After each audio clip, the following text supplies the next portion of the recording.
Welcome to another exciting episode of the Million Dollar Peddlers. I'm Paper Guy, and we are a man down today, so it takes two to replace the one. So why don't we introduce the two we got here? Hey, I'm Stuart with Franklin Hill Ventures, part of 1/3 of the Finders Flippers Resell podcast, and we're actually a man down as well. And I'm Wes from the Slim Flippers, and also 1/3 of the Finders Flippers Resell podcast as well. And we're missing Johnny tonight. Yes, you are. Yes, you are. And our Don is the first one in the house. Thank you for being a member, Don. And Sturt. Sturt's in the house. And Fossil Forward Finds. Quadruple F is in the house as well. Great YouTube channel over there. I know you guys were talking just before what a great channel it was. You guys are big fans as well. And Wes. Hello, Don. And Adrian, thank you for being a member as well. Well, we're gonna have a fun little show tonight, despite everybody not being here today.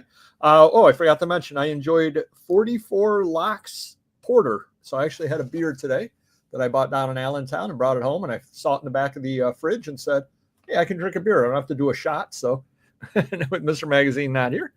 And thank you for being a member, Antiquarian. And hello to Paper Guy as well, I guess. Thanks. And Dave's Odds and Ends. Thank you for being a member. And Mercury Morris, as Mr. Magazine would say. So let's start it off as we always do. How are your sales, boys? Not good. No. Not good at all. Now feel free to speak frankly. Go ahead, Stuart. That's all I'm going to say about it. It's not good. I mean, mine have been okay across everything. My online sales have been down a little bit, but fortunately, my boost sales have they were really good for June. So, or for May. I mean, for May, so yeah. And they've started out good in June as well. Kelly's have just about dried up this week as well. My sales have been phenomenal until today. I have a goal. I'll tell you my goal. My goal across venues for a good day, a very good day, is $500 across venues. And I have hit that 6 of the last 8 days, which is phenomenal for me. Today, however, is absolutely dead. I think it's because it's 86 degrees up here in upstate New York. And I think people are enjoying the outdoors and doing all that kind of stuff would be my thought. But I don't know for certain on that over there. Wes doesn't sell stuff. So overall, has your year been good, though? Yeah. Yep. It's better than last year. But the flip side of that is also this is the first year that I've been retired straight through. Yeah. So I'm, and I've kind of hit my stride with listing and hit my stride with all that. I've been buying better stuff, which it's really, really weird. When you buy better stuff and you got better stuff to sell, you tend to have better sales. Yeah, it is funny how that works. That is true. Now, I will say I did have a good sale this past week. I had sold a clock. It actually was sitting right here where you see that square where Chucky's sitting right now. But I sold it for $250. Oh, and it was a vintage clock, and it was Wolf Enterprises clock with an E, Wolf with an E. Okay. And can you imagine what the person's last name was that bought it? Enterprises. There you go. Right. You got it. See, that's perfect. Fossil Forward, 6 cents was his best month by 6 cents. So nice. Oh, Frizzy's welcome. Hey, there's Johnny. There you are. That's good to hear. And hey, Marla. Auctions, we all know Schmidt. Oh, everybody knows Schmidt. My best past 4 weeks ever did make a few boo-boos. Well, there we go. A few boo-boos. I'm still trying to administer CPR to my eBay store. eBay chooses my very expensive items for offers to go out weird because that doesn't represent my offerings. There you go. Now, how about any buys? Have you been? Oh, actually, I was going to mention, I think that one of the biggest reasons why my sales have been good over on eBay, the last week, I have been tearing it up internationally. And I don't know why my items were turned on internationally, and I'm not complaining about them having that happen, but they've been tearing it up internationally. I've been sending so many things out to, the various, I use the eBay standard, so Chicago or wherever the heck else you're sending it to. So don't know why. Very, very happy about that, though. Yeah, that's interesting because I have sold, I don't know, I've sold a ton, but I know I sold something to Poland, Finland, Sweden, Canada, and Mexico. I think are the 5 countries I've sold to in the last week or two. And 4 of them were on eBay and one with through Etsy, which Etsy has their own flavor of the international shipping where you ship it to a hub. Yep. So, And I just got hit with a $10 charge on that. Apparently, they claim I underweighed the package, which I know that I didn't, but what can you do about it? Mm-hmm. was that through US? Did you? It was through USPS, right? Yeah, it was the whole whatever you buy through Etsy, and then they do that. Yeah. Yep. I don't have that happen very often with the postal service, but UPS or FedEx. I'm always nervous when I send anything out either one of those carriers because it seems like they always, well, not always, but a lot of the times give you chargebacks like when you know the package was what it was. I mean, FedEx especially. I've had 2 times when FedEx hit me with like $40 overages because they said, I mean, literally, I sent like a 6x4x4 box out one time, and they said it had dimensional weight of like 50 pounds. So, I mean, I really never send FedEx anymore just because the same thing happened twice. I'll occasionally use UPS, but since Ground Advantage came, on a couple of years ago, really the post office is, if it's more expensive, it's usually only by like 6 or 7 cents now. Yeah, it's not crazy much. Kelly went to buy 11,000 postcards and left with about 20,000 postcards. Well, there you go. Wow. Not bad over there. That's a good haul. I know I was worried that Mr. Magazine wasn't showing up today because he I was asking him, trying to pry a little bit, finding out if he had a little bit of beef with Wes or not, and didn't really get an answer. But then I kind of found out that I think it's his son played a lot of basketball. Here we go. I think his son told me to tell you he was not carrying. That was not a carrying. That was a terrible call. So I don't know what any of that means, but that wasn't me that made that call. So, but I guess we're all in the same group together. I don't know. So they're all just terrible, right? Don will be happy to know that I'm not buying a whole lot right now. I'm trying to do a lot of selling, so I know you're surprised. But if I sell this centerpiece right here, I'll sell anything. So anyway, I'm trying my best not to buy a whole lot right now. So was that clock your best sell ever, Wes? It was one of the best. Yeah, that was a cool clock. Pretty good stuff. Yeah. Yeah, I had a very lucky find a couple of weeks ago, Wes. I mean, but not Wes. I mean David. David. Yeah, I happened to come across this, and I don't know if you stopped by my show when I was selling them. I came across a Victorian trade card scrapbook. Oh yeah, yes, yep. I mean, it was falling apart, and my show got a little slow, so I was like, "Hey, is anybody interested in looking at these scrapbook pages?" And so I was just pulling out like 3 at a time, and some of them were going for like $100 for, So I was like, "Wow!" So that helped my May a lot because I think I ended up doing about 800 in that particular show, Nice. all because of the scrapbook pages. Welcome in, Jeff.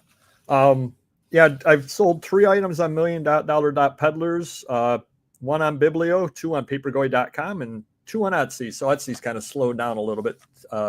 Etsy's really weird. It really tends to be hit or miss. And right now we're in the miss category. I don't know how your Etsy's doing, but we're in the miss category. Yeah, it's been slow. How about are you on Depop? Nope. Don't do anything over there. Nope. Okay. Now, Wes, you're saying you're not buying, and how about you, Stuart? I mean, I'm always buying. I get so many calls now. I've been doing this long enough and bought from enough people who've given my name to other people. I mean, I get some really, good deals, and I just can't turn them down. So, you never know when there'll be another event like COVID either that, you'll need to have a backlog of inventory. I mean, I try to stay on top of it, but certain weeks I'll bring in so much stuff that there's no way I can get it all listed in that week. But yeah, I never really stop buying, I guess. Well, David, he's moving now on to Stuart. Tell him your new adventure here.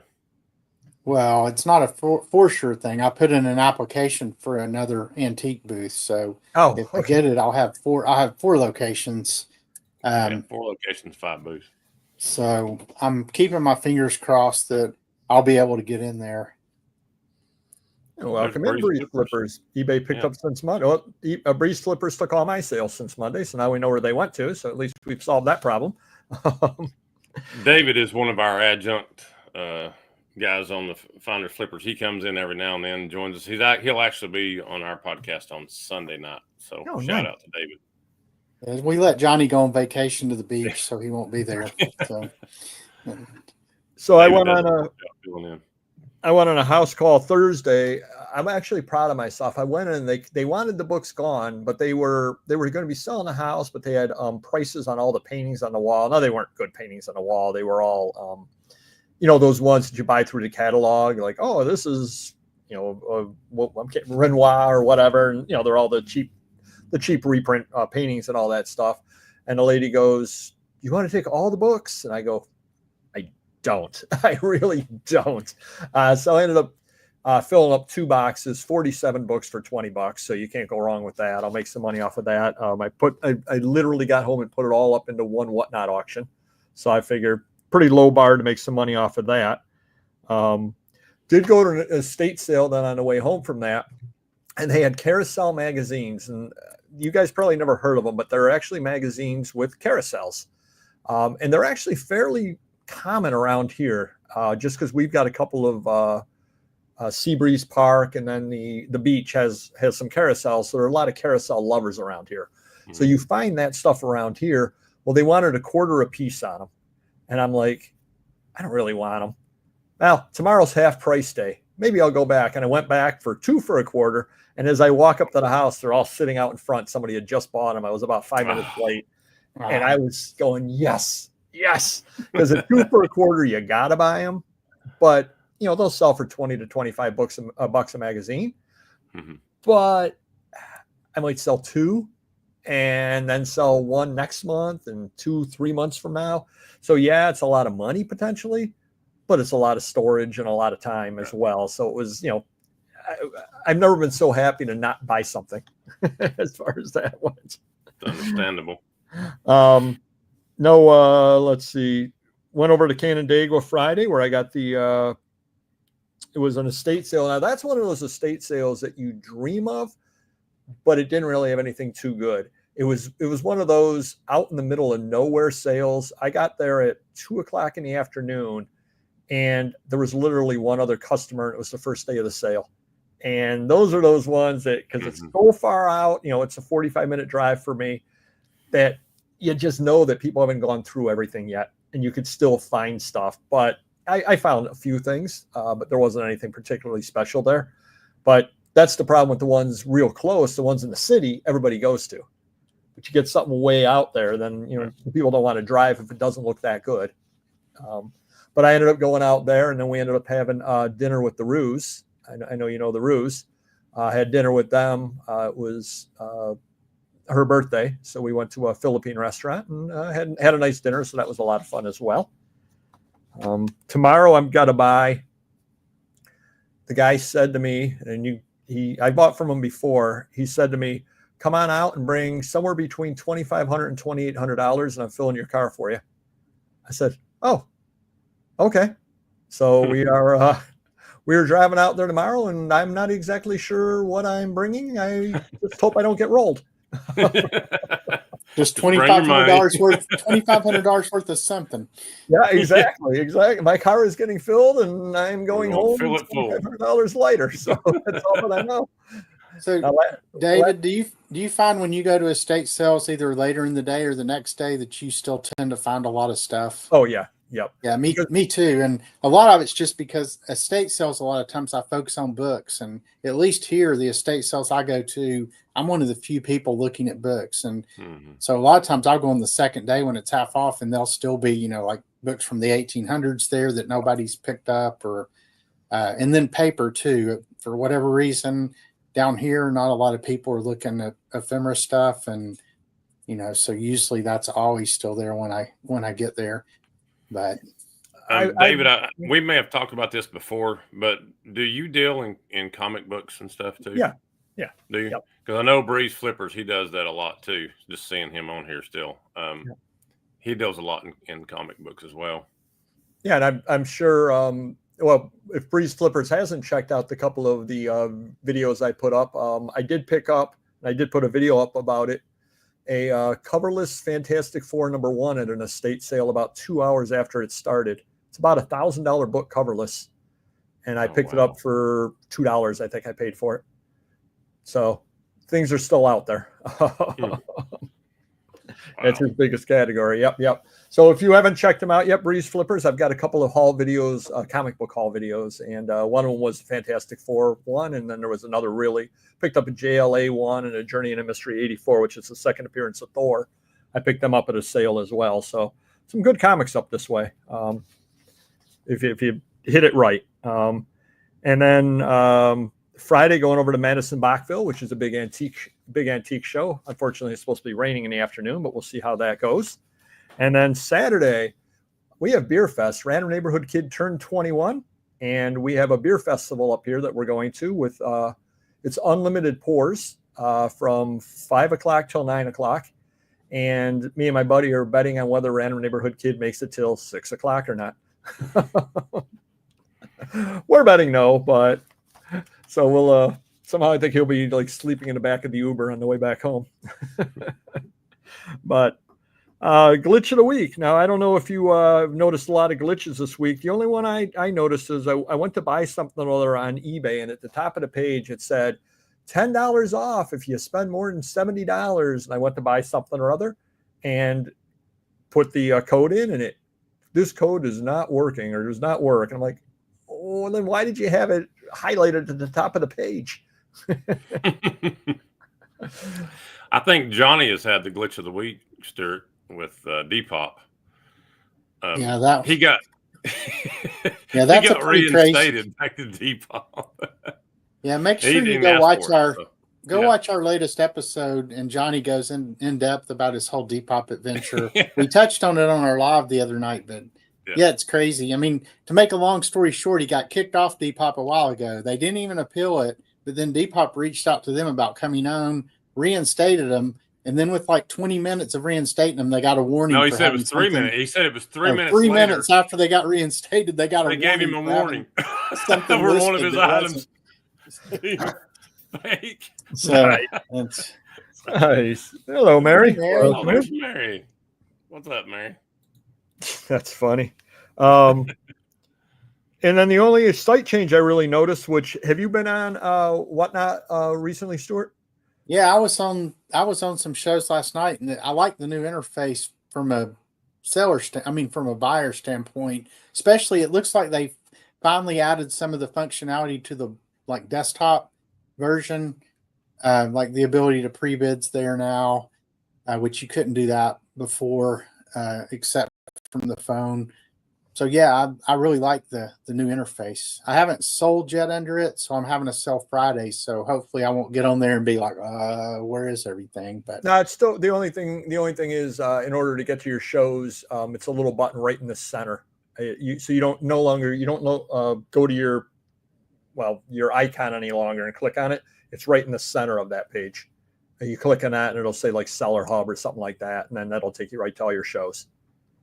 Yeah, I mean, I think I think those changes were made when I ran my show. Okay. Last week, so you can pre-bid from there. You go. Yeah. Rest in peace in my wallet. And if Whatnot is watching this, your next interface, set it up so that you can set a default category, a default price, and a default weight for the auction when you set it up. And then if you want to override it on a given item, go ahead. But my having to type $3 in on every item, and my having to put the weight in on every item, if I'm doing trade cards, let's say, or just let me set up a default. That would be so much easier and so much faster. You get things listed a lot faster that way. Yeah. The only other thing I would say is be more consistent with what the run next button does, because it's like playing Russian roulette, which item's going to actually run when you click run next. Run some random item, click. So, I mean, I almost always just unpin and repin, unless, I mean, I do run next if I'm, doing like the ones I have multiple quantities of, but yeah, otherwise, never know what it's going to do. Mm-hmm. And welcome in collectible oddities. Now, Wes, have you gotten on Whatnot yet or not yet? No, I did that 3-minute show when I got off. I've actually been over on DibDit with David Beckman. Okay. Flippers, and we've run some sales over there, and I like that because you can go back and forth. You can sell with somebody. Yeah, right. And I actually love that. And we're going to be doing, I think, a thread sale here before long. But we've run some smalls. We sold records on there, video games, and whatever else. But yeah, have you been over on DibDit, David? No, I have not. Nope. Okay. No. I like it. I like DibDit. So I assume that I've sold live on Knickknacks, which is under the same district platform. So I assume the interface is similar, although it's been a long time since I've done a live over there. But that's one thing I wish Whatnot would do as well. Is I know you can have a co-host, but it would be nice to be able to sell from 2 separate catalogs from the same show. I mean, to be honest, I'm surprised they have not implemented that yet, but maybe they will. If they do, Stuart, we're going to do one. All right. All right. Go ahead. Oh, I was just going to say, I'll let Wes ride on my coattails. Yeah. So the item of the week, I don't know. So I went out to that sale out in Canandaigua, and they had a Houdini book out there from 1926, I think it was. And they wanted $9 on it. And I said, okay, that's good. A Houdini book from 1926 is, $9 is a good deal. It's about a $95 book, but that's not the item of the week. This was also included in there. And see if you know what these are. You know what those are? Well, it's kind of getting holes in it from your screen, but I know that. There we go. Wonder Bread bread labels. Bread labels. Huh. Yep. So they used to put these at the end of your thing of bread. And they were quite collectible in the mid 50s. They'll have Hopalong Cassidy for Bond Bread did them. They did baseball ones and other ones. Well, these are magic labels, and these were included in there along with buying the Houdini book. And so these, oh, cool. I get home, look them up. There's almost nothing about these out there. This series seems to be a rather difficult series to find. The bread labels are worth about $10 to $15 a piece. So pretty cool. Now, apparently, given that I have the album here, it goes up to 64. So you would think that something that they made 64 different ones of you'd be able to find them. They're hard to find. Definitely hard to find these out there. So if you do happen to see the bread labels out there, and doing a little bit of research, they apparently in the 1960s did James Bond bread labels, and those are super hard to find. They're super cool. Rare. Yeah. So if you see, go ahead. So are those glued on there, or they have little notches? Nope, they have little notches. Yep. Okay. Yep. They have little notches in there. Yep. All the way around. So pretty cool. Couldn't really find much about the album or about the bread labels, but now you guys have a whole nother thing to look for when you're out there. Okay. Bread labels. So did they have all kind of different themes? So they had like Magic Tricks, one album, and then James Bond would be another album. Yeah. Yep. Hopalong Cassidy. Well, it was different branded Hopalong Cassidy. Hopalong Cassidy. They had the baseball one. They would have had probably Cowboys and Indians, because we're talking the 50s. They would have had, all those different things. Yep, absolutely. So, absolutely, David, since you have the sports theme behind you, do you do sports cards? I collect sports cards. You just collect them. You don't sell them. No. Which, yeah. Yeah. The problem is, if I was I buy them for my collection. Problem is, if I bought them to resell, I'd end up not selling any of them anyway. So it would really be no change from the way we are now. You just add to your collection. basically the way it is. Yep. Insulting off for the week, Mr. Magazine got a George Brett 2024 Leaf signed card out of 5. Funny thing you're mentioning about baseball cards there. He was asking $112 on it. He got a $30 offer on it. Oof. And it's numbered to 5. So yeah, that's a bit of an insulting offer there, definitely. Hey, it's time for Mr. Magazine's favorite time of the week. It's time for the Cornfucius joke of the week. Are you boys ready to? You better be sitting down. You guys are gonna Absolutely. you guys are gonna be laughing hard about this one. I'll tell you. What do they call a cop in Iowa? Cop in Iowa. I don't know. Does it have the word corn in it? It does. It does.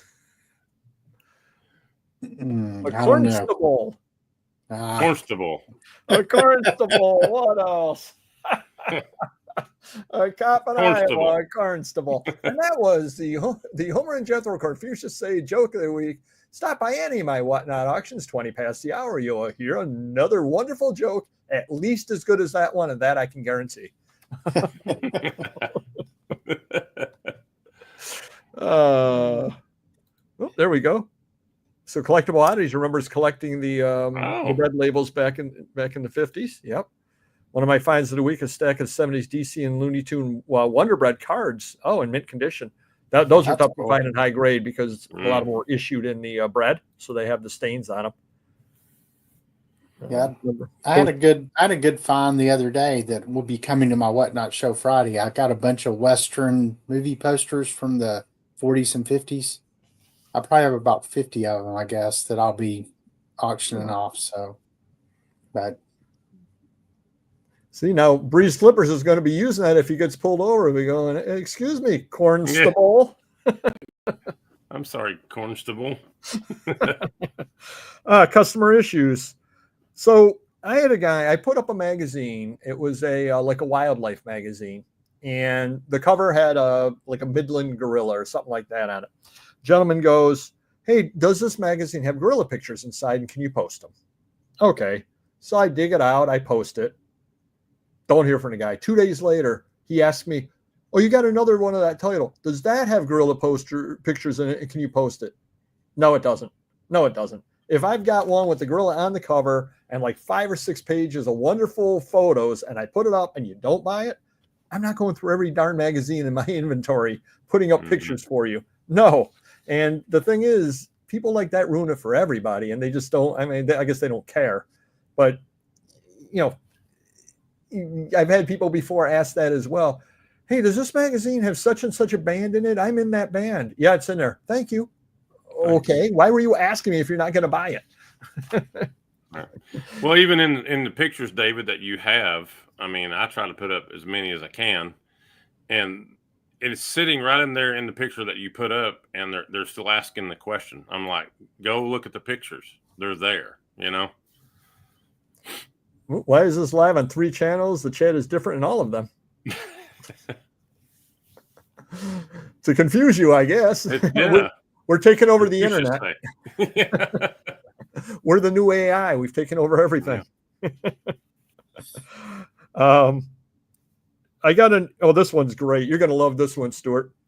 So the Democrat and Chronicle is the local newspaper, and it's been around for a long, long time. And I went to a house call, and I bought a box like this of newspapers, all from World War II, all Democrat and Chronicles. The person had saved the first section of the paper, all war. And so that's a lot of newspapers in a box that size. So I listed them all, got an email from somebody. Hello, I collect vintage Democrat and Chronicle newspapers. You have quite the collection from WW2. Are these the actual newspapers or replicas? Why only the first section? And how did you obtain them? Like, yes, because I bought all of the first sections only. I only buy them. And then I make copies of them all because they're not worth a ton to begin with. So I'm going to make copies of them all. You got to love people. Absolutely got to love people on these things over here. Guy bought an item for me, then puts in a cancel, then sends me an email and says, cancel this unless you can change the address. It doesn't even show up in my to be shipped item, so I cancel it. I said I canceled the item. It's been relisted. He never buys it again. Like, what is wrong with people? He wanted the item and he didn't want the item and he doesn't want to buy it. And then Mr. Magazine had a guy bothering him. He was selling a Fangoria magazine on Amazon. The guy emailed him and goes, I own the copyright to the photo on the cover, so take it down. Hmm. And I told Mr. Magazine, I said, I'll handle it. And I emailed the guy back. I go, you can talk to your lawyer all you want, and make sure you ask him what first sale doctrine is. And you've been paid already for this photo. We're not selling a photo. We're not selling a copy of the photo. We're selling the magazine that you got paid for. We're allowed to do that. Talk to Amazon. So kind of crazy out there. But what do you guys get a lot of problems like that with people like that? Not a ton. Really? I think just selling the kind of stuff I sell on the eBay platforms and Etsy's of the world. It's mostly China collectibles, vintage antique. It's kind of, you can see what it is. So I don't get a lot of returns or anything, but I do get the, can you send me this measurement or that measurement? It's already in the listing. Just check the listing, and nobody reads the descriptions, but nobody, nobody does. And I will say I sell a lot of yearbooks, so I'll get a lot of. Oh yeah, I don't get a lot, but I do periodically get messages. Can you see if so and so's in the class pictures? And I always look, and I have sometime I've found them, and sometimes I don't, but I get that kind of question quite a bit. Right, and that's a fair question, because there's no possible way you can know every single person that they're going to be asking about. So that is a fair question. And generally, when they do ask that, if they're in there, I've generally made those sales on the yearbooks. Those are people that generally are looking to buy the yearbook, as opposed to just tire, what do they call it, tapping the tires.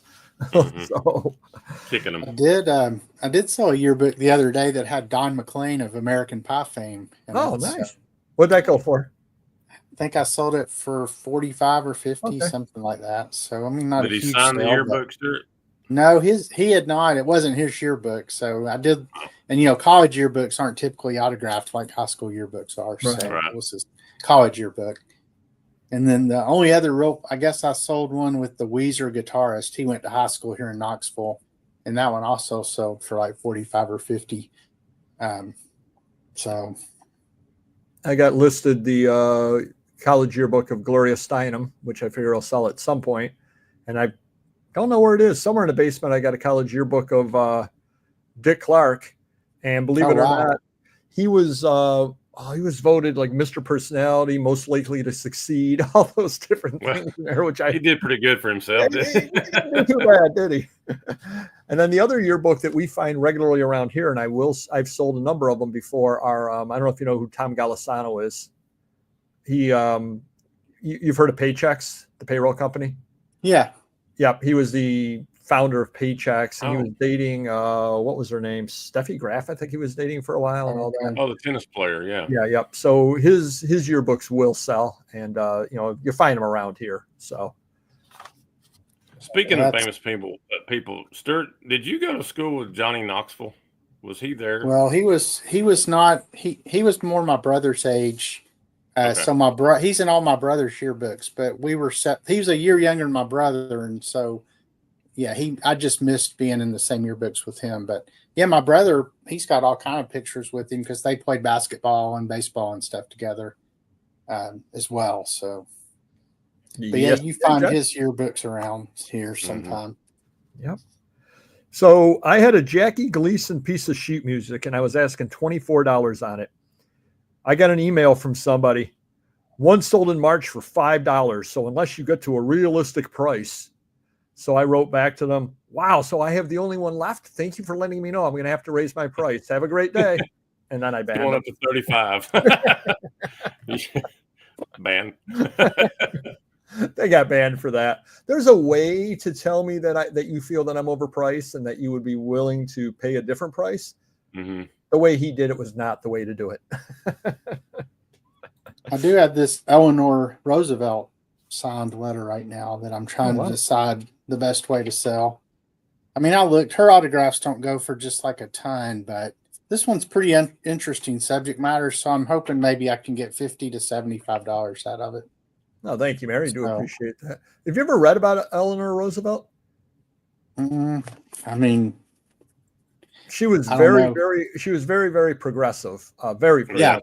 He for was. civil rights and all that. I mean, just Yep. way ahead of her time. No doubt at all about that. I actually read a book. What was it? Man Child in the Promised Land. I don't know if you've ever read that book or not, but she used to go. He was a troubled youth from New York City that got sent to various, we'll call them detention centers. He was a ward of the state for a period of time. And she used to actually host parties at her house for troubled children and all that kind of stuff. And it was kind of, hey, she was way ahead of her time. So kind of interesting on that. Mr. Magazine had somebody email him about a TV guide. Has this been canceled? I am not sure why communication is taking so long. It's such a simple thing. Thank you. Now, he had already sent the item out. So then she got the item, and then she's getting mad because he has returns, but you have to pay postage on the returns. And she's saying, why do I have to pay postage to send it back when I canceled on time? No, if it's already in the mail when you cancel, It's in the mail. you haven't canceled in time. I just a little bit of a hint for you. I had a T-shirt one time. I'd messed up the listing. I'd actually had in there that was an extra large, and when they purchased it, when I'm packaging it to ship, I looked at it and it was a 2XL. I was like, well, I've got to let them know. So I sent them a message. And I sent them a couple messages saying, hey, this is a 2XL. I'm sorry I messed up. Do you want me to go ahead and cancel it? And they never got back to me. Well, then I shipped it. Yeah, which you have to do. Which you have to do. And I never heard back from them, so I guess they were happy with it. But some things like that can kick back on you, and you're like, I tried to communicate with you. So, And the other one occasionally, because, I list, hello, Slim Flippers. Occasionally I'll have something or other like a magazine or something or other like that the cover is halfway detached when it's sitting in, when I list it, and then over time it comes off. Yeah. Right. You're going, So in a case like that, I'll send the magazine out and I'll refund them. And I send them a note, hey, just to let you know, your magazine is coming. It's yours. It's yours free. It got damaged in storage. You were laughing because now we figured out who the Slim Flippers were. Yeah. You're laughing at me. I just said hi, everybody. That's all. You not see the referee shirt there? I see it. I just thought we were like trending among referees. I didn't know. Yeah. Well, you were talking about referees earlier, so you're probably going to have a whole conglomerate against you now. Well, maybe Dick Mata or somebody like that. Was he a referee?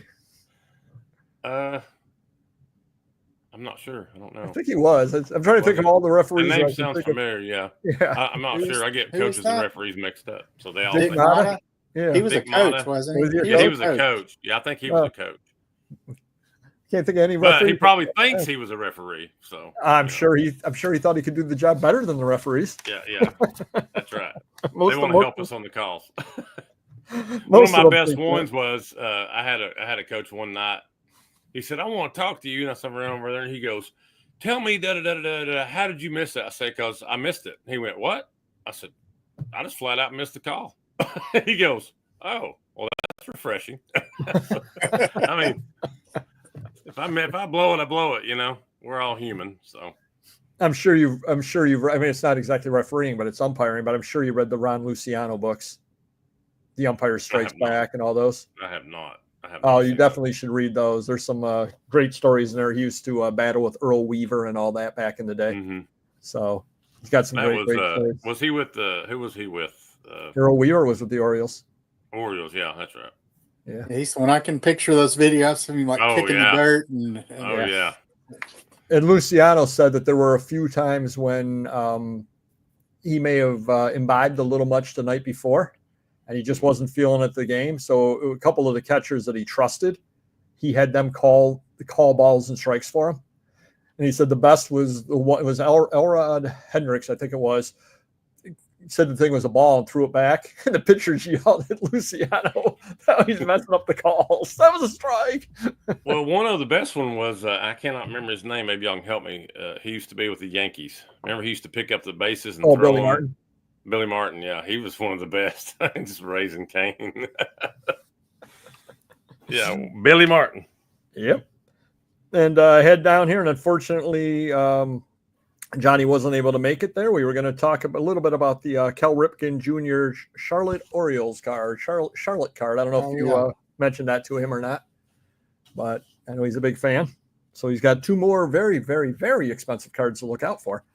The Charlotte Orioles, is that a AAA farm That was club or double A, I believe. double A? Yeah, the Red Wings were AAA, so it actually came out the year before the Red Wings. He was talking about the Cal Ripken Rochester Red Wings card. Okay. And it actually came out the year before that. Doesn't those kind of cards, do they sell for much, though? Well, the rookie, the players like that, yes. But you absolutely want to buy them graded. Right. You absolutely want to buy them so you know they're authentic and stuff like that. But yeah, no, those do go for crazy money because a lot of those, I think if I remember the Charlotte Orioles, at least one, I think they had two cards there. I think one of them was a police set. So they were given out by the local police officers to like kids, like, community kind of thing. Oh, be a good kid. Here's some baseball cards. One of those kind of things. But yeah, no, the minor league ones like that, they do sell for pretty good money, especially back into the 80s, because they weren't produced in the numbers by any means whatsoever. And if you weren't in Charlotte, you weren't getting it, is what it came down to. So super rare. That's a good point about having those graded, because I haven't thought about that. But those cards, the quality's so low on them, that'd be really easy to duplicate. I mean, they're literally just printed on cardstock. I mean, it's so. Yep, absolutely. David, do you have graded cards? Have you had your cards graded, and do you buy graded cards? I have had cards graded. I don't send off cards or comics to be graded anymore because I am the typical person that thinks everything I own is mint. And then you send it on in and you get it back. You're like, oh, this is going to be an 8.0. And it comes back. Yeah, there's no way this is a 2 or a 4. What are you talking about? These people are blind. What are they? College referees? They're blind. But I do buy, as a matter of fact, if you got a minute here, I'll just walk off my own show. All right. Well, now that David's left, welcome to the Finders Flippers Resell podcast. Yeah, thank you. Thank everybody for joining us tonight on the $1 Million Peddlers podcast. I don't know if you know this set or not, but that's 1974-75 basketball. And I'm actually trying to work on the whole set in PSA 8. And I buy them this way. I buy them all graded. So it was Elvin Hayes and Bob McAdoo and Dave Collins in the center there. So 264 card set, and I'm trying to buy the whole set graded 8 or higher on that over there. The problem is a card like this is about a $45 card because it's a minor star kind of card. But some of the commons are like $75 to $100 because there aren't a lot of them graded high, and that starts adding up. And I think the Gervin is a $400, $500 card, something or other like that. Bill Walton rookie is in there, but it was the first basketball card set I ever got any basketball cards from when I was a kid. I traded, if I remember right, my mom used to buy back when Hostess had the cards on the back. So of the packs. So she used to get like the cupcakes and all that, and I'd get the cards in the back, and then I would trade the cupcakes at school for sports cards. So it was win-win. I got cards on the package and I got cards for the cupcakes. But how low, David, would you go on a card to purchase? How low would you go on the grade? Oh, it depends about what card it is. Now this set is an 8. I've got a Mars Attacks set, which is a non-sports set. I built that all PSA 4 or 5. But if you get down into it, if I absolutely had the option, the ability to get, I mean, if you're talking, the 52 mantle, something like that. Right. If it's a mantle and it's a 1, you're going to grab it, right? Yeah. I mean, because it's a mantle. Yeah. Yeah. 100%. Or even worse than that, the A, which stands for authentic. Some of the cards, they just grade literally authentic. Yep. No, it's a real card. We don't even put a number grade on it, but it is authentic. So yeah, but it would depend upon what it is. Obviously, I'm not that I collect newer cards, but I'm not going to work on a 1981 Donruss set and try to buy a 2. Right. Yeah. What do you think the Pete Rose cards are going to go if he gets into the Hall? Do you think that's? I don't think it'll be much of a change. He's always been very, very popular. He's very popular, yeah. He's very But popular. you don't Yeah. think there'll be a bump for that? And there might be a minor bump short term, and it may drop back down and head back up there anyway. But you're talking cost of inflation, cost of this, cost of that. If the card's a $200 card now, it's not going to be a $500 card. It might be a $225 card or something like that. Now that rookie card is one you definitely need to get graded as well, because there are fakes out there of that also. And it's a weird thing. I don't know if you were aware of this or not. I don't know if you've ever heard of, we're going to go from cards to comics for a minute. I don't know if you've ever heard of Cerebus the Aardvark. It was a self-published, Dave Sims self-published it back in the late 70s. It went into the 80s, well into the 80s, like 300 issues I think it had. Well, he put out the first issue, and subsequently, while they went and they somebody knocked off, counterfeited the first issue. Well, the counterfeits, if they're early counterfeits, actually have value to them as well. On that, it's like occasionally there are some cards like that and some comics like that and things like that. And you think about what we deal in Stuart, something or other could be a knockoff from the late 1800s of something that came out in the mid 1800s. Well, it's still 150 years old, even though it wasn't officially licensed. Well, you see that a lot in the collectibles, like figurines and stuff. I mean, it's a reproduction, but it's a reproduction from the 1800s, so it's still got value. Hey, one question, David. Circling back to the basketball set you're trying to complete. Yeah. So when you're trying to get 8s of commons like that, is one reason they're so expensive is because I'm assuming a lot of those commons have low populations because, I mean, you take the Bill Walton rookie. I'm sure a lot of people have sent that one off to be graded, but how many people think about just sending their comments off to be graded? So does it create more scarcity of? So I'm funny you asked that. 2 days ago, I printed off the 1974 Topps PSA population report. Yeah. And 33,277 cards have been graded out of that set. And Kareem Abdul-Jabbar has had 677 of them graded. We all heard of Kareem Abdul-Jabbar. Yeah. And, Pete Maravich, 906 of them graded. Now, Tom Van Arsdale has had 36 graded. Yeah. So in some ways that, I mean, the card itself may not be any more scarce, but just who's going to send a Tom Van Arsdale in to get graded? His mom? Unless you're trying to complete a set or something. Yeah. So it's almost like this. It's kind of weird that they cost more because there's not that many 8s, but it's because there's just a lot more raw cards out there probably that have never been graded. So would it be worth it to send those cards in, thinking that somebody may be looking for that to complete? If they're high grade, yeah, I would say so.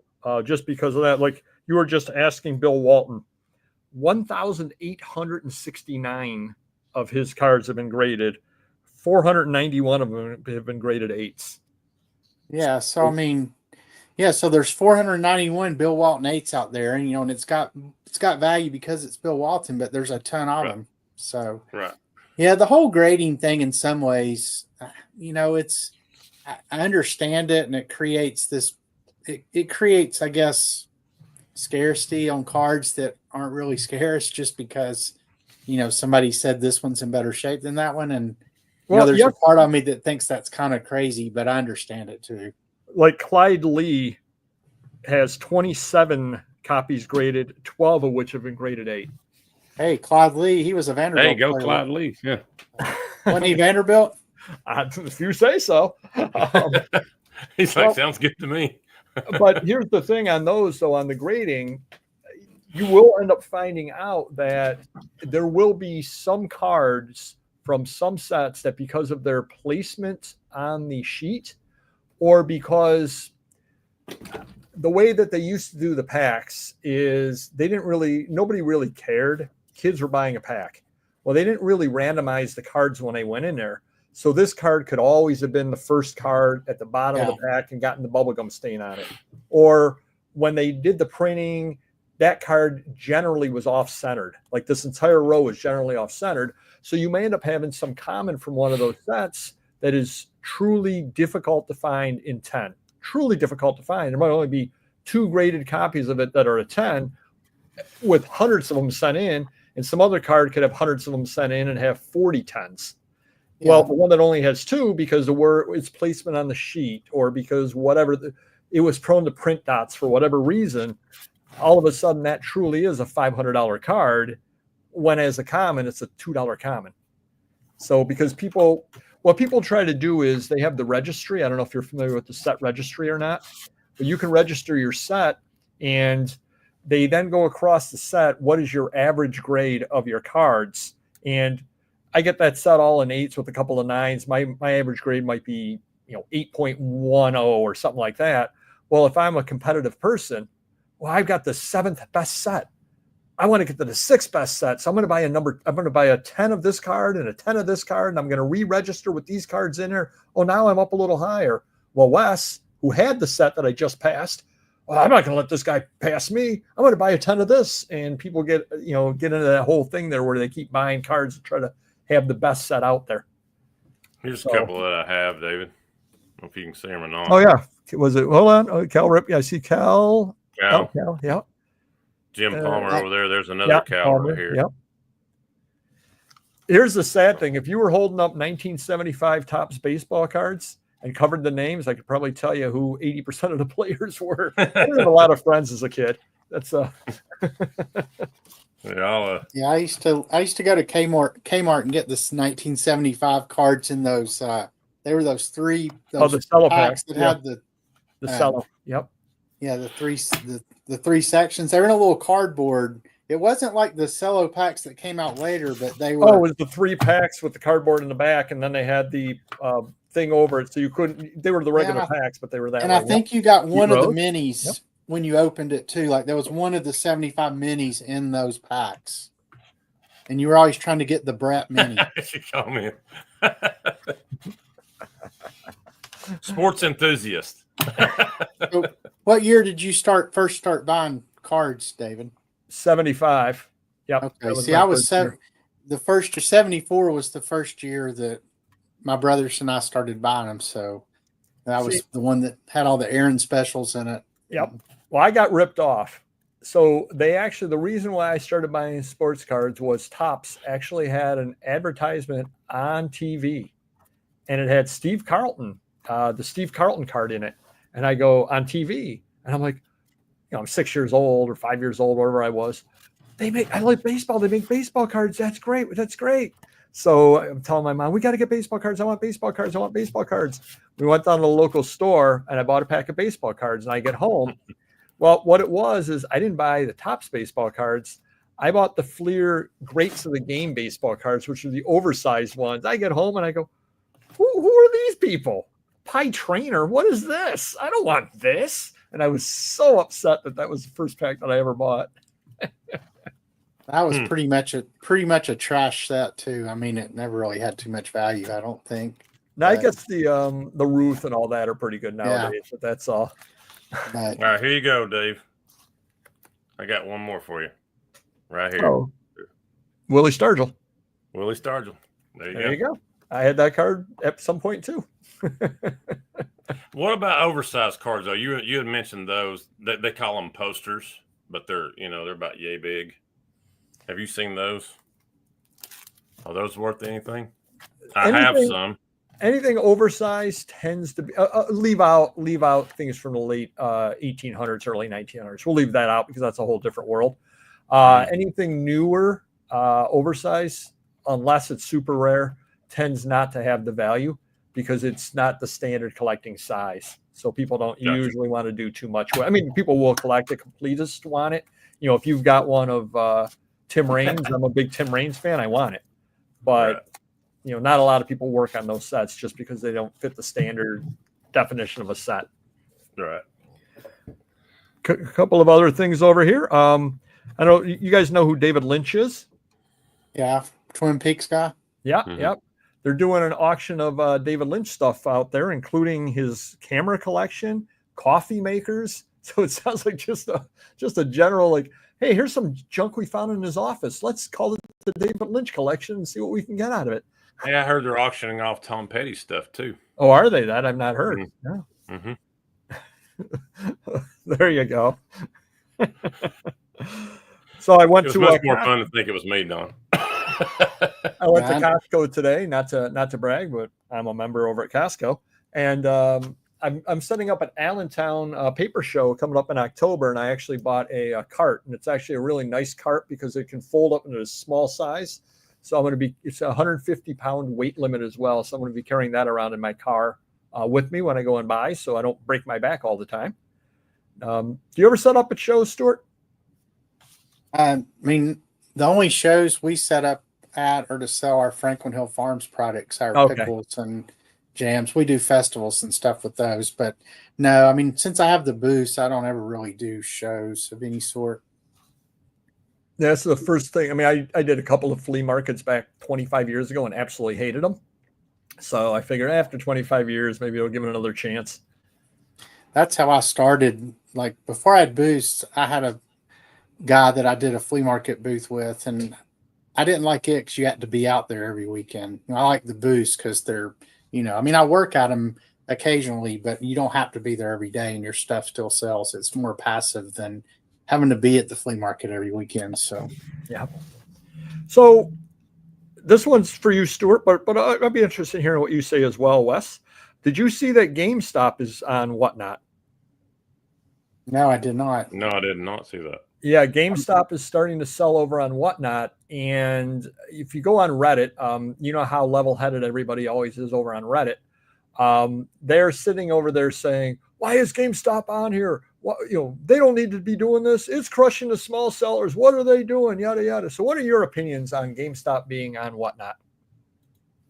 I mean, for me personally, I mean, I'm not a game person, but like I guess let's say if there was the equivalent in the ephemera world and they started selling ephemera, I don't know if it would bother me that much. I mean, I think there's still room for everybody. If you bring good stuff, what I've learned in the ephemera world anyway, and it may be a little different over there in the comics just because and games and things like that, because those categories are so crowded. I know in ephemera, I mean, I feel like ephemera's gotten a lot busier than when you and me first started. You used to could find a time to be the only one on, and now there might be, I mean, usually there's no more than 6 or 7 ephemera shows going at any given time. And I know if you go over to the comics at any given time, there's, 300 shows going on, or the games, there's 300 shows. But yeah, I mean, I think as long as I'm bringing good stuff, I don't care who else is selling, whether it's a corporate entity or just an individual. So it's free enterprise, right? Yeah.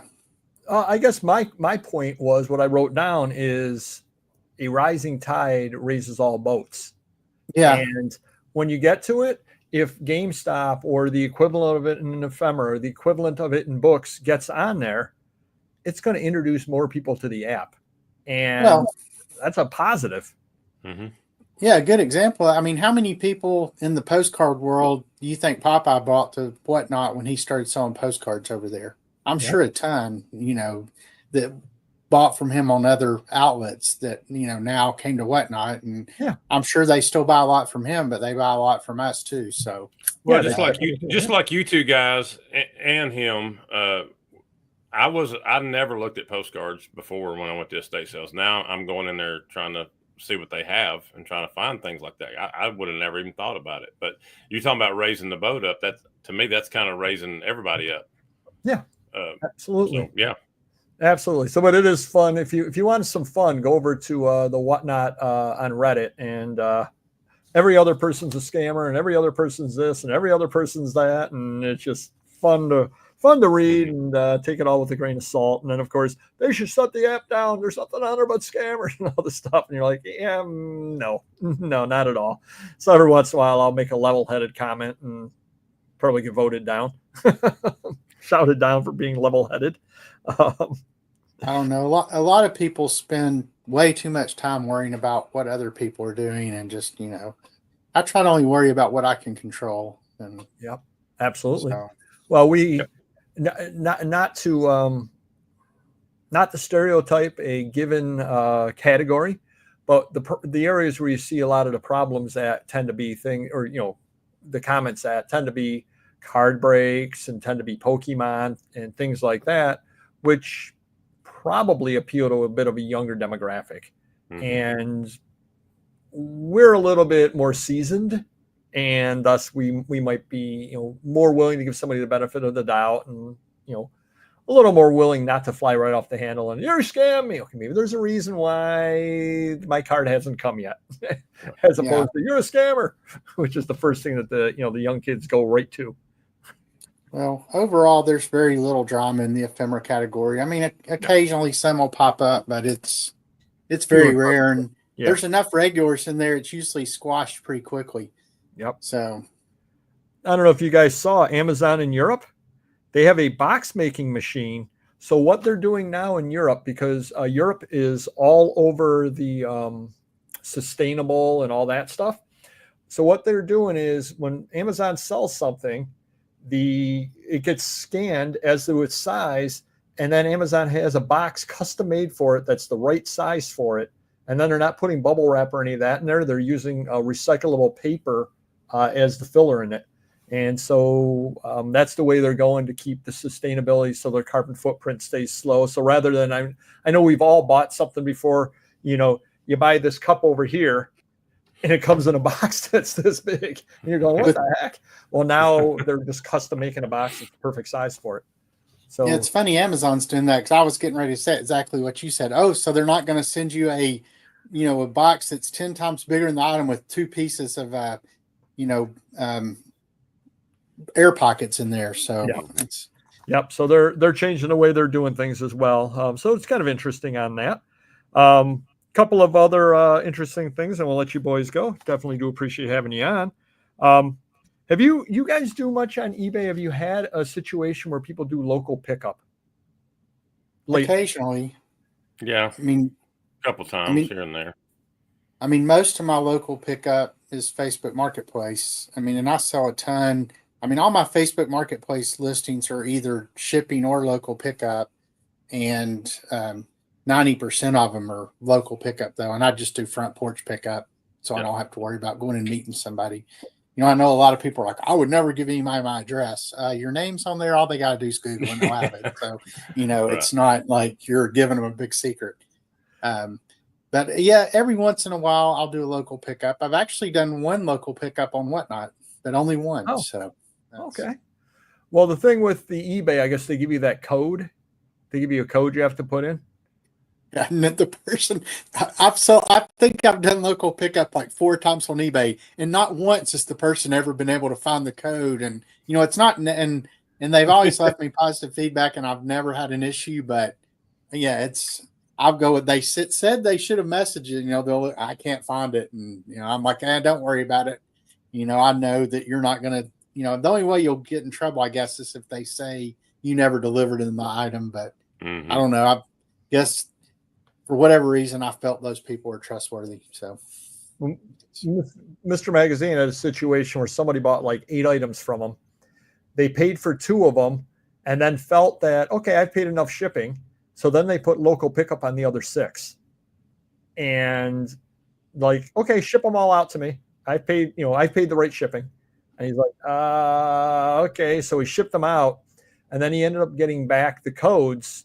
And so I'm sitting here with 3 codes going, are these attached? Because I've got 3, because he had bundled some together. So we have 3 different orders that were picked up, allegedly. They were picked up, but 3 different orders, 3 different code numbers. I'm like, does it matter what order I put them in? Because the odds of guessing right. So I went through the first time. So I don't know if they were just, here's a code, here's a code, here's a code. And because I put in 3 different codes, it said they were all picked up. I don't know. It worked, though. I put the first one in, pushed enter. Successful. Like, yes. Go ahead. I was just laughing at Eric's comment there about lowballing people on Facebook. What's funny is I've had the opposite experience on Facebook, because all my Facebook listings, since they're set up for shipping too, I have free shipping. So the cost of shipping's worked into that. I've yet to have anybody ask me to take anything off who's done a local pickup. So, it's like I'm getting $8 more or whatever than I would have gotten if I'd have shipped it. So, hey, I'm happy. Wait, Eric's the guy who asked that. Yeah. Yeah. Why does everybody ask, is this available? Right. Well, it's all Is Eric. this He's got a available? lot of identities on there. I've got 32 auctions loaded on Whatnot, all cataloged and all loaded in there, preloaded. So we're doing pretty good.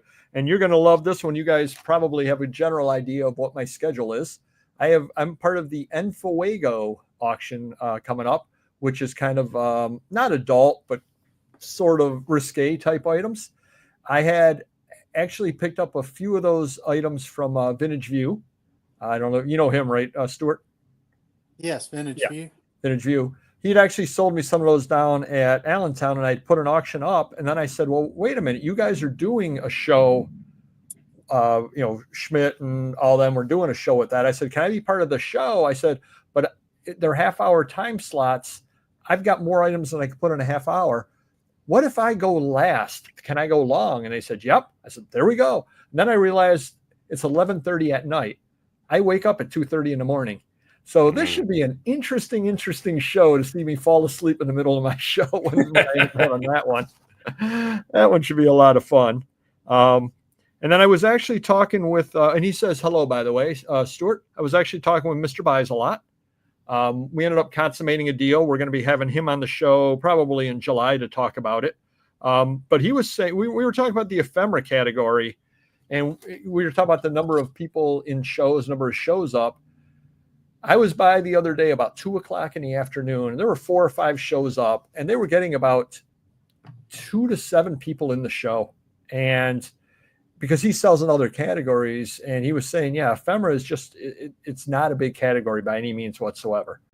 So I guess when I come on and I get those rocking numbers at 10, I guess in the ephemera category, that's a pretty good turnout.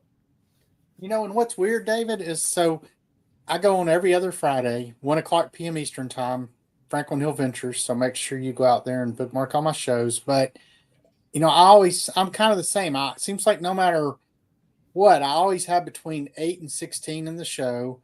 But it's different people. Like if I could ever just get all the people who came to my shows, and it's like everybody's buying stuff, but then they don't show back up the next, so they have 8 different buyers the next time. So yeah, it's weird that, and really you don't see many shows in ephemera that have more than 12 to 16. I mean, leave out on the some trade. of the event, on some of the events you will, and there's a few sellers who seem to pull like in the 30s and 40s, but yeah, I mean, it's just, there's a lot of people who are like have 7 to 16 people. And well, I think the biggest thing that I'm seeing on the site is you have to constantly get new buyers, because it seems like people burn out on the site. And by that, I mean, I think the deals over there are good enough and it's too easy to buy. yeah, That I think that they go to, and their shows 24 hours a day. So they go 2-3 weeks, and then all of a sudden they're like, hey, wait a minute. I just got my credit card bill and it's $850. And I just got 1,000 items in the mail. What am I going to do with all those? Okay, I got to calm down for a little bit. And then they don't go on the site for a couple of weeks because they've bought so much stuff and spent so much money because it's so easy to buy stuff. Mm-hmm. Well, and I think also just there's a lot of recycling of items between sellers, and even if it's not this exact same items, I mean, there's only so many different types of ephemera, and I've just noticed things that used to like sell for a lot, like take labels for example. When I first started, you could throw fruit labels out there or can labels or whatever, and you'd get really good money for them. Now I don't care whose show it is, they do not seem to go for more than $3 or $4. And I think it's because everybody shopping now has a bunch of labels and they don't really need anymore. Same thing. I used to sell my ice coupon books and I would get $20, $30 for like 3 or 4 of them. And now, they just go for $3 because I think everybody wants them, got them. So I don't know. It's, ephemera is kind of it is a weird category and how things seem to go. But yeah, I think the one advantage though that we have in ephemera is I could go tomorrow to this buy and the guy could have a box of ephemera there. I don't know. Hopefully I'm buying more than one box of ephemera, but he could have a box of ephemera there, and I could be bringing it up there, and it's stuff. I mean, literally one of a kind stuff. You know, you just absolutely never know with ephemera. Whereas you get into comics, especially you get into some of the stuff or sports cards, all that. You get into stuff from the 80s and the 90s. How many? There's only a set number of Willie Stargell cards out there. There's only a set number of Spider-Man comic books out there. You've seen them. You've seen them all before. There's nothing out there you haven't seen before. Whereas ephemera, any show that I go to, other than maybe somebody that's just running super common postcards, you're going to see stuff you've never seen before. Oh, yeah, absolutely. And I mean, postcards are one thing that if you've got the right postcards, you're going to make money in a Whatnot show. I mean, I had those 20 or boxes or so of postcards, mostly from the early 1900s. I mean, I made thousands of dollars selling those things. I mean, and I probably could have made more if I would have cherry picked out things and sold them elsewhere, but I didn't even look at them before I sold them. I was just throwing stacks down and, made a lot more than what I paid for them. So I was happy. I'm kind of hoping like these Western posters, they're something I haven't seen a lot of. So I'm hoping they'll generate some interest this Friday. So yeah, that'll be interesting to see what you do with those, Stuart, especially after seeing them. Those are really neat. He's boycotting the show, Eric. He's boycotting the show. He said if you couldn't be co-host, he didn't want to be over here. So I don't know what's going on, Eric. All right. Any final words? I've kept you guys a little longer than usual. So any final words for you guys? Dave, we appreciate you bringing us on tonight. Great show, I believe. Got a lot of good little information out of it. And thank you for having us back. I think this is like our, third time being back? Like that. Yeah. It gets kind of all blurred together because we've appeared on your show and so on and so on. So it's kind of forgetting whose show is what. But right. I think it's our third time on with Paper Goy, and we've only been on with Mr. Magazine once, though. So, no, I just echo what Wes said. Thanks for having us. Make sure you go over and subscribe to our podcast, which is the Finders Flippers Resell podcast. Can I ask a question? Of course I can. It's my show. Why do you guys call it a podcast? Is it a podcast or? I don't know. Wes came up with that. I've just roll with it. So okay. Is it a podcast? Yeah, I mean, we feel like it's a podcast because we do. It's more of a podcast format than because we never really do like haul videos or anything. Right. It's just straight like we're doing here. So yeah, I guess it is a podcast. All right. See, because I've always thought, and I guess I'm old, I always thought podcasts didn't have a video aspect to it. Maybe no, I mean, that's, if you go in the podcast category on Spotify, they have a lot of video, people with video, but okay. You can listen to ours without watching and hopefully get some good information too. Which we are on Spotify as well. All of our episodes are on Spotify. We're up to date, even as of yesterday. So are you guys talking with SiriusXM? I hear they're handing money out like hey, they can hand it our way if they want to. We'll hop right on. No problem. Just because Dawn absolutely loves us, I think they give a lot of money to a girl. So Dawn loves when I talk about her. All right, every big podcast to do voice only, but then stream the video content on YouTube. It's pretty normal. Okay, there you go. Awesome. Sounds good. All righty. Great to have you guys on. Definitely do like and subscribe to them if you haven't already. If you kind of found our show because of them, if you don't mind liking and subscribing to our show as well. Hold on. You watch Pure Hustle Podcast, don't you? Yeah, that's true. All right. And Dawn, of course, loves my mentioning of to a girl. So, all right, everybody. We will see you next video and have a great night, everybody. Bye, guys.